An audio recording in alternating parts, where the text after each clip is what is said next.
திண்டுக்கல் மாவட்டம் திருமத்தப்பட்டைக்கு அருகே கடந்த வாரம் பெட்ரோல் ஊற்றி எரிக்கப்பட்ட இளம்பெண்ணின் சடலத்தை போலீசார் கைப்பற்றிய நிலையில் அப்பெண்ணை அவரது ஆண் நண்பரே கொலை செய்திருப்பது தெரியவந்துள்ளது. விவரங்களை தருகிறார் செய்தியாளர் மணிமாறன். மணிமாறன், வணக்கம். விவரங்கள் என்ன பகிரலாம்?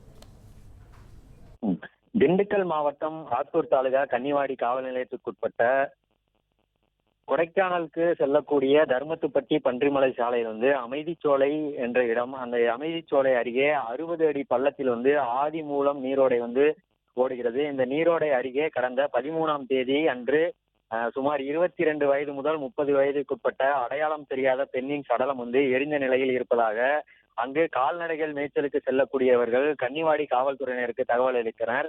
இது குறித்து கன்னிவாடி காவல்துறையினர் வழக்கு பதிவு செய்து விசாரணை மேற்கொண்டனர். முதற்கட்ட விசாரணையில் மதுரையில் பெற்றோர் இல்லாமல் மதுரை சக்தி விடியல் ஆசிரமத்தில் தான் அந்த எரிந்த நிலையில் உள்ள அந்த பெண் வளர்ந்து வந்துள்ளார். 12ஆம் வகுப்பு வரை அந்த பெண் படித்துள்ளார். மதுரையில் வேலை செய்து வந்துள்ளார். அப்போது திண்டுக்கல் நத்தம் சானார்பட்டி அருகே உள்ள எமக்கலாபுரத்தைச் சேர்ந்த பிரவீன் என்பவருடன் பழக்கம் ஏற்பட்டதாக கூறப்படுகிறது. பின்பு பிரவீன் மற்றும் அந்த இளம் பெண் இணைந்து திண்டுக்கல்லில் உள்ள தனியார் துணிக்கடையில் வேலை செய்து வந்துள்ளனர். பின்னர் பிரவீன் பாதுகாவலராக கையெழுத்திட்டு திண்டுக்கல்லில் உள்ள தனியார் பெண்கள் விடுதியில் அந்த பெண்ணை சேர்த்து விட்டுள்ளார்.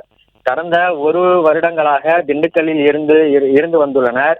2 முறை அந்த பெண்ணிற்கு பெண் கர்ப்பமாகி அந்த கர்ப்பத்தை கலைத்ததாகவும் இந்த விசாரணையில் தெரிய வருகிறது.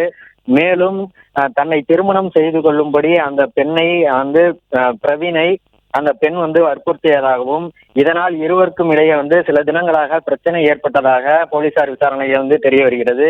இதனால் ஆத்திரமடைந்த பிரவீன் காதலியான அந்த இளம் பெண்ணை அமைதிச்சோலை அருகே கொலை செய்ததாக கூறப்படுகிறது. பின்னர் கொலையை மறைக்க பெட்ரோல் ஊற்றி அந்த பெண்ணின் உடலை எரித்துள்ளார்.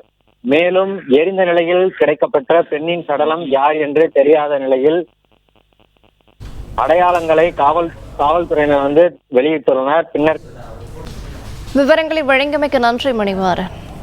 பிளே ஸ்டோர் மற்றும் ஆப் ஸ்டோரில் இருந்து பாலிமர் செயலியை QR கோடு மூலம் பதிவிறக்கம் செய்யுங்கள்.